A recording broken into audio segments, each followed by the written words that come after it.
18 years in our time, 1,200 years on the plain of Kamigawa, the River of Gods. It's been a while since we've been back in this much beloved plain, and things have certainly changed. There's so much lore to go through, and what was a smash hit set back in the day, they really knocked it out of the ballpark with this new set. Cast your mind back to with Champions of Kamigawa. You may remember that they had these set of basic lands, you could collect 4 or 5 of them and assemble into this long panorama because it was painted by the same artist. It was as if you were transported to that plane itself. You could see the great expanse of plains, the Sokensen mountains and all that. Well, that mechanic, which sort of resembles the way you would collect artwork in the board game Tokaido and assemble to, score a high points for it. And they kind of took that concept, the ukiyo-e artwork, and they made special art for some of the lands. So it's not in the basic lands that you would get, but you have to buy boosters to get it. So there are 2 special illustrated plains, 2 special illustrated islands, 2 special illustrated swamps, 2 special illustrated mountains, and 2 special illustrated forests. They've also got a special secret layer drop. And man, that art is just gorgeous. I wish I could just go buy all of them, but I'm not filthy rich. So I mentioned something about the lore, and if you remember the original novels, there was the Kami War.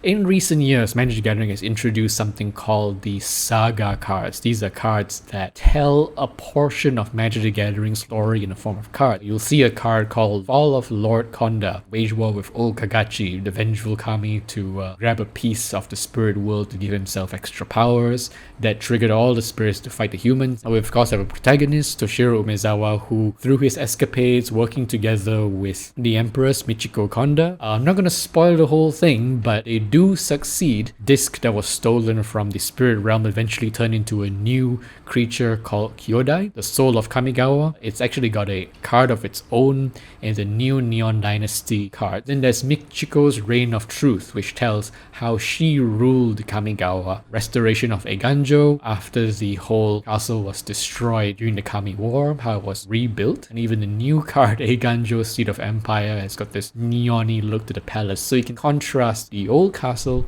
with the new castle. That's one heck of an upgrade. Azusa, she then went on a pilgrimage, a journey into the forest, I suppose. She never came back. They found her diaries, and that formed a whole new faction in the new Kamigawa today. There were these twin cards, really cool back in the day. 2 cards that had different card arts. The brothers Yamazaki. Headcanon, because I'm just guessing.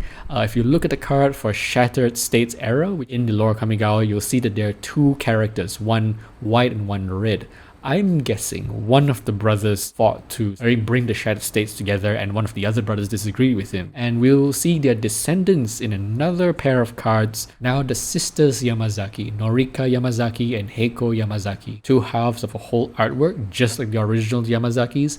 But I think this showing that they are on sort of, not really opposing, but different styles of how the world should be. I think this is a clue to what actually happened during the Shattered States eras, because their heritage is from there. So I think this is a big clue what happened in the lore. 1 white, 1 red. So I think that's a hint to what actually happened in the story. And around the Shattered States era, we've also got Jugan, who returned to defend the temple, and that's a whole saga of its own.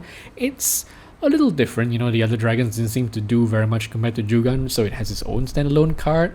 And this is another lore question, that because the Orochi brought Jugan back, they also had another card called the Teachings of the Kirin, and you'll notice the Orochi, the snake tribe in Kamigawa, lost their legs in a Neon Dynasty, so we're not sure what happened there, but they have a little web article on the website. You can go check it out. Some stuff happened. The Dragon Kami had to be reborn to fit into the new Kamigawa. So our good old dragons, Yosei, Keigo, Kushodo, and Rusei, Jugan, were all reincarnated into their new forms, and they got a whole bunch of new cards for it. Then I assume, I'm just guessing the chronology here, the era Enlightenment came. This was after all the strife. The 3 factions, I think it's the blue, white, and green factions, came together to work with the merge gates. So apparently the spirit world post-mending and the mortal realms are merging, and these gates are like where the merging is happening the most. While this is the word merge gates doesn't actually turn up in any of the cards or any of the lores I can find, I think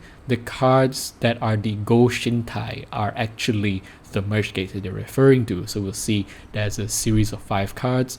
It seems like the Hondens have then transformed, because you will see that the 5 Myojin have also transformed into their respective new forms, and the names match the new Go Shintai. So I think that's a 1-for-1 match for what's going on. There were some new core set cards that were printed called Sanctum of something, and the art was distinctly Kamigawan. So headcanon, I think these 5 Sanctum of something refer to the period of Kamigawa between the last time we saw it and the new Neon Dynasty cards.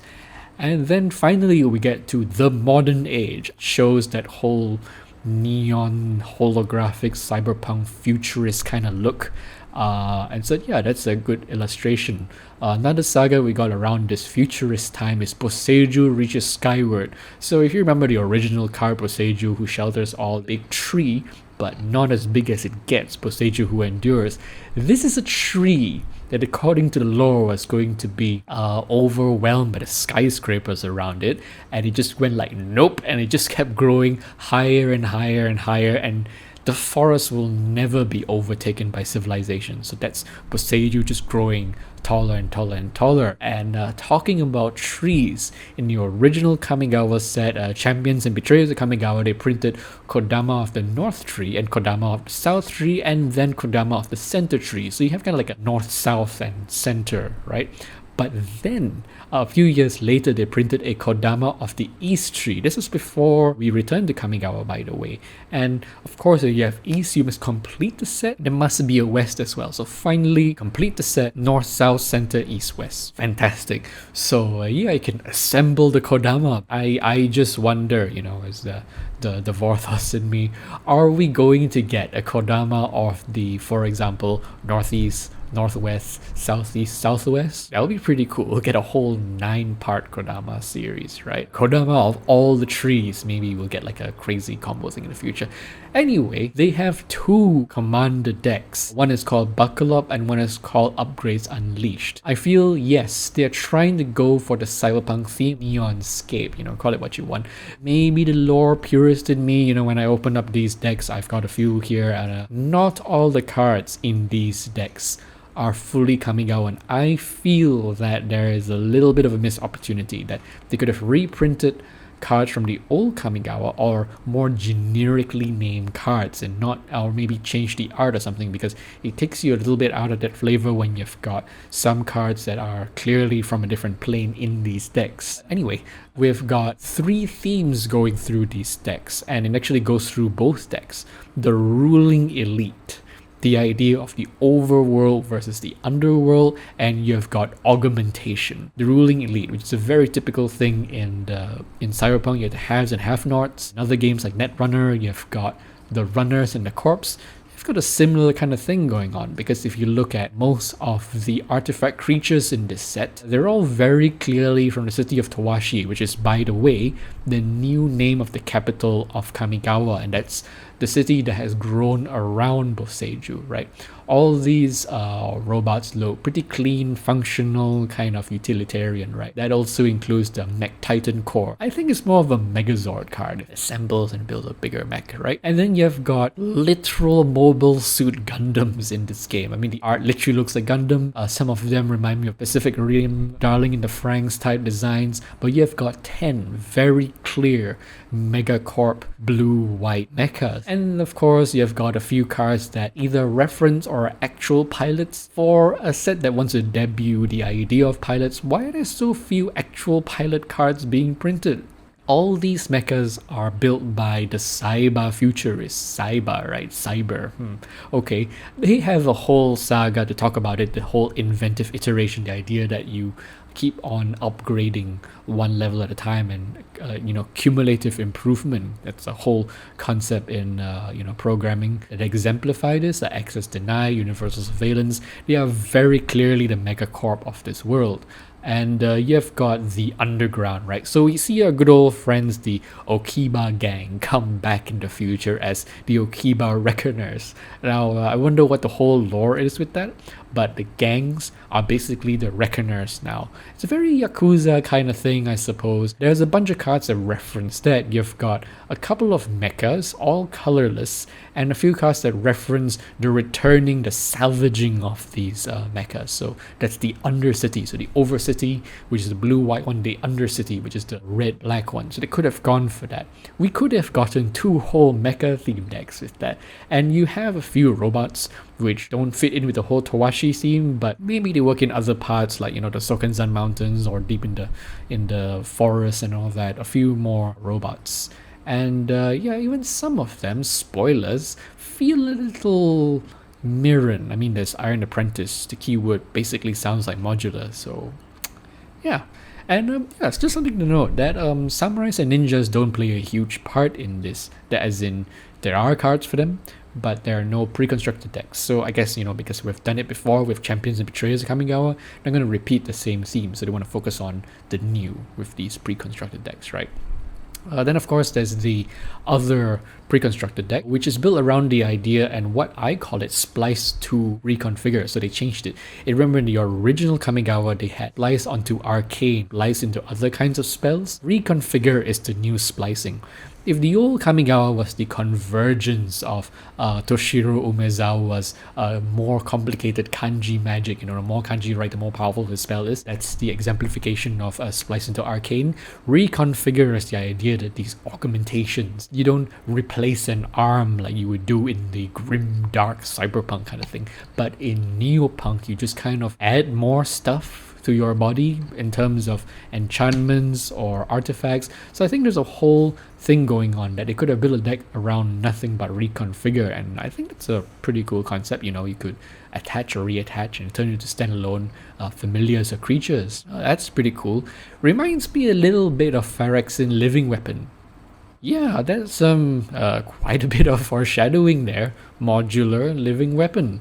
And the whole theme, samurais versus ninjas, while I say that they didn't have a pre-constructed deck of their own, Wizards has definitely doubled down on this because some of the variant frames, which is a whole frame showcase thing they're doing in recent years, they've got a special frame for samurais and a special frame for ninjas. So if you're a collector, you definitely want to collect a whole bunch of samurais and ninjas, maybe build a whole deck around that. I am looking forward to digging out my old ninja deck and my old samurai deck and adding in some of the new ninjas and samurais. Who knows, maybe even build unified old and new samurai and ninja commander deck.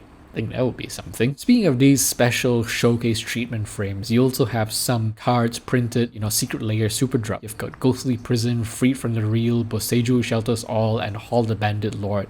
This awesome neon style. Now, I know it's Secret Lair, of course they're going to make it special, but I hope this becomes more of a mainstay in the main sets. This would have been a perfect set to make everything neon, but, you know, cost reasons, it's probably quite expensive. And, in case you missed it, the marketing for this set has been really, really crazy. I mean, they have got an official manga to tell you the same stories that you would read on their website. Check it out. You know, one of the characters wears a funky pants as well, spoilers. And they've even got an anime style opening as a trailer for the set. I think it's really, really well done. It has the feels with the music and everything. Wizards, why are you not collaborating with Netflix to make a full-on anime series? Do it. Retroactively go back and do War of the Spark, Brothers War and everything. Come on, that's an anime universe waiting to happen. And they've even got a special you've got a game on Steam, and they've even got a whole soundtrack on Spotify, what have you, even a collaboration with Hatsune Miku. All these things, I mentioned manga early on, they've also got a Secret Lair Super Drop where a bunch of cards they took the frame from the manga, and it's kind of running when I was reading the manga, why are very specific frames colored and the rest of them is black and white, and turns out they took the colored frames and turned them into these 5 cards. Very, very cool. And they've also got, again, there's so many secret layer super drops, seems to be a thing in recent years, right? They've got a secret layer super drop for Kaito Shizuki, and which makes me think about the old Planeswalker decks, precon decks they used to sell, right? You could get these 5 cards and throw in a few more. You could have a deck built around Kaido Shizuki specifically. If you remember the Moonfolk, Boro, which was the palace in the clouds, now they have a whole city around it called Otawara, and looks futuristic. They're still floating up there in the sky. Then you've got Shizo Death Storehouse, which was neighboring or part of the Takenuma Swamp as a whole. So they didn't necessarily reprint all the old stuff like they did with Boseiju, but they expanded the lore around that area. And then you've got the old Shinka, the Blood-Soaked Keep. You can see in the new art for the Sokenzan Crucible of Defiance there in the foreground, in the middle, that I think that is an artistic match. That's Shinka set in the Sokenzan Mountains. So pretty good bit of lore there. Of course, there's all the other sagas. I couldn't quite fit them in a chronological order like I did just now, but you've got Befriending the Moths. I have a whole bunch of the Mothwing cards from the original Kamigawa and the new one. You will notice that there is a theme going on in the Samurai where taming the Moonwings. Then Behold the Unspeakable. Back in the day, you could play 3 instant cards and you would eventually summon the unspeakable creature. They compressed it into 1 card for this. If I remember correctly, in the Time Spiral set, when Nicol Bolas was freed, spoilers, he planeswalked straight to Kamigawa to mess up Myojin of Night's Reach because she was the original one who sent Toshiyama Ozawa to Dominaria to defeat him. Bit of a coincidence there. So it seems in a new saga, the Long Reach of Night, that Myojin of Night's Reach is still around. If the Hondens all changed into Go Shintais and the Myojins changed, how come the Myojins of Night's Reach didn't transform into the new Myojin? Does it mean that if people worship the shrines differently, a new Kami emerges from that thought process? How is Myojin Night's Reach still around? According to the art, she still seems to be. She's got this whole neon look to her, so... And Horobi's Whisper, Horobi Death Wheel. I had a whole deck built around this. They brought Horobi up again in tribute to Horobi. What's going on here? They seem to be sacrificing the Nezumi to Horobi. So question of scale. Have Nezumi always been this tiny? Or is that a giant bottle the size of a building? I don't know how this scales. Right, then there's Kiki Jiki Mirror Breaker, there's Mirror Gallery, which it referenced, and now we've got Mirror Box. So did the gallery fall apart and they can compress it into a box now? But anyway, that's referenced in the Fable of the Mirror Breaker as well. He wasn't a big deal in the novels, but in the cards I seem to reference him a lot. Kumano, Master Yamabushi kind of disappeared into the mountains, after some Kami came to challenge him. But, in the original cards they had only a few cards reference him, but it decided to bring it up as a whole saga. So I feel that's a bit weird, like making a big deal out of something that only had a few cards and a few web articles, not really in a novel to boot. Then there is a whole few cards. Seshiro the Anointed in the original set, his daughter and his son, and they compressed all that into the tales of Master Seshiro, brought up by Kaseto Orochi Archmage. Something to point out here, that Kaseto is the first Orochi whose name doesn't start with an S. I mean, it references the whole snakes, right? And Kaseto is there's still the Kaseto, right? But I guess it's spelled differently, but it's a different sound for a snake, kind of sound. I don't know if I'm doing that right. And of course, there's Hidezuku Consumes All. He gets 2 cards in this new set. But in our original card, he was the Heartless Hidezuku, and then the Hidezuku Second Right. Perfect combo to kill off the players if you work hard enough to make it work. Represented that in the saga card, Hidezuku Consumes All, and he eventually turns into a demon himself, which is Hidezuku Devouring Chaos.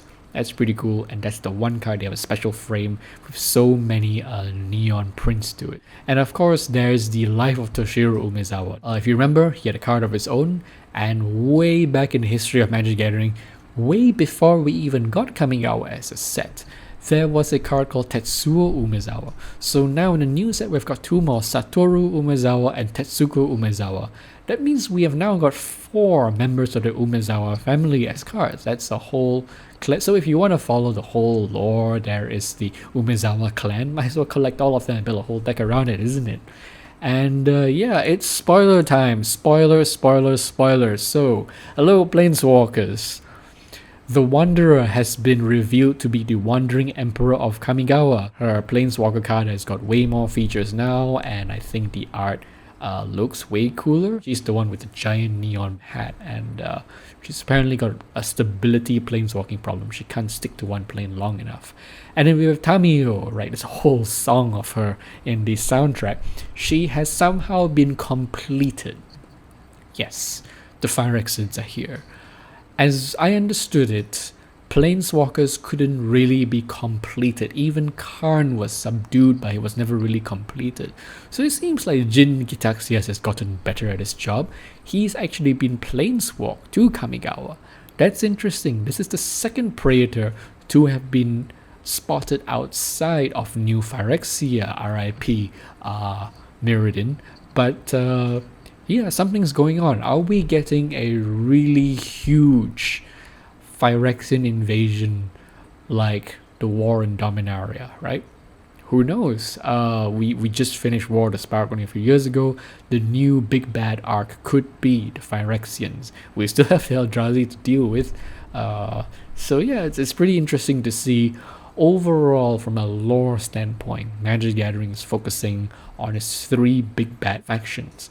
Nicol Bolas, the Phyrexians, and the Eldrazi. So light it up and embrace the future, I guess. That was my breakdown of everything awesome in this set. I can't wait to see what else Magic the Gathering does. You know, this is really, really cool. All tie-ins. Hey everyone. So this took at least 3 days to put together. First we had to write the article, then we had to revise it like a dozen times, and then we had to actually record the video, and then spend the next day or so editing it. I swear sometimes it takes at least 10 times the amount of time to edit than the actual length of the video. Anyway, if you like what you see and hear here, please give us a like, drop a comment, share this with your friends. Hit the bell button. Don't forget to like and subscribe to the Kaki Tabletop official social media channel.